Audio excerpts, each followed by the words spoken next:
Vote वठण लाइ अर्ज़ु खणी आयो आहियां। साहब कोई इलेक्शन ते विवाद अचे आई ये असांजो नालियूं ॾिस ये असांजा गटर ॾिस। मुंहिंजो पक्को वाइदो आ सब जी किस्मत खुलंदी हाणे गंदे गटर जी धप कोन मिलंदी। मुंहिंजो पक्को वाइदो आ हिन गिटन में हाणे अछूं टाइलियूं लॻंदियूं जंहिंते तिरकी तव्हां सभिनि जूं टंगूं भॼंदियूं। मच्छर मक्खिन में ही ॿार हाणे कोन सुम्हंदा वेरी सून हिते कलरफुल पोपट उॾंदा हिते पोपट उॾंदा। अबा असांजा पढ़ियल लिखियल बि बेरोज़गार वेठा आहिनि हाणे असांखे उन्हनि लाइ बि नौकरियूं खपनि। घर जे भातीअ खे हाणे नौकरी ॾींदुसि साण पैसनि वठण लाइ हिकु टोकरी ॾींदुसि। हाणे मुफ़्त में हिते सभ जा ॿार पढ़ंदा अहिड़ी डिग्री मिलंदनि वञी लंडन घुमंदा वञी लंडन घुमंदा। 10 सालनि खां अस्पताल जो कम बि रुकियो पियो आहे साहब हाणे असांखे डॉक्टर जी सहूलियत बि खपे। 24 कलाक हिते वॾा डॉक्टर मिलंदव बिना पैसनि जे नेड़ीअ ते आङुर रखी छॾंदव। अहिड़ो इलाज तव्हांजो अस्पतालुनि में थींदव पूरी ज़िंदगी घरनि में सभु वहिजी वेंदव खट ते पइजी वेंदव। बाबा हाणे वोट कंहिंजो आ?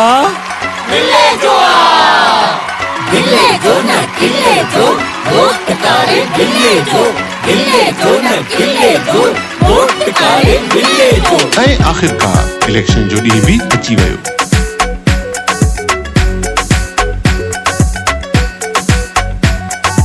ऐं अवाम ॿिले खे वोट ॾेई नेठ कामयाब कराए वरितो।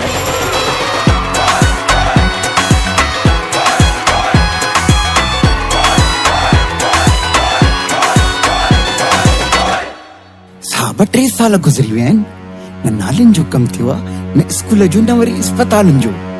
माण्हू त हाणे गेट जे ॿाहिरां बि लाइन लॻाए बीठा आहिनि। अड़े छॾे ॾे बीह बीह पाणी हलिया वेंदा जाहिल।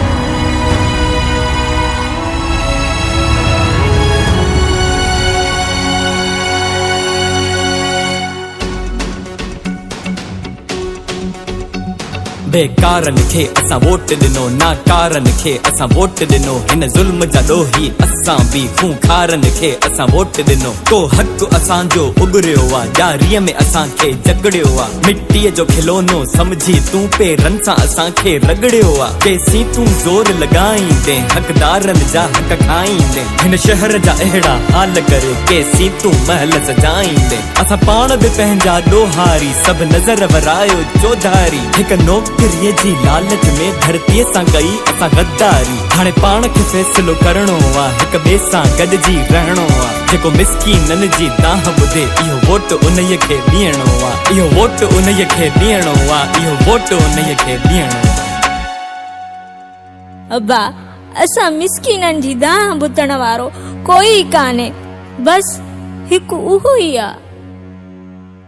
ऐं पूरे 5 सालनि खां पोइ बाबा ओ बाबा वॾेरो कांबू कान अची वियो। वरी हाज़िर थी वयमि वरी नाज़िल थी वयमि नई इलेक्शन लाइ वरी क़ाबिल थी वयमि मां त नाज़िल थी वयमि।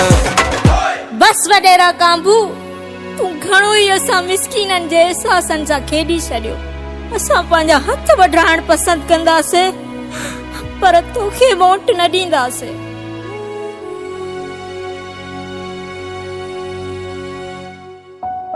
हाणे फ़ैसिलो तव्हांजे हथ में आहे या त पंहिंजी क़िस्मत ते छॾियो या पंहिंजी क़िस्मत खे बदिलायो।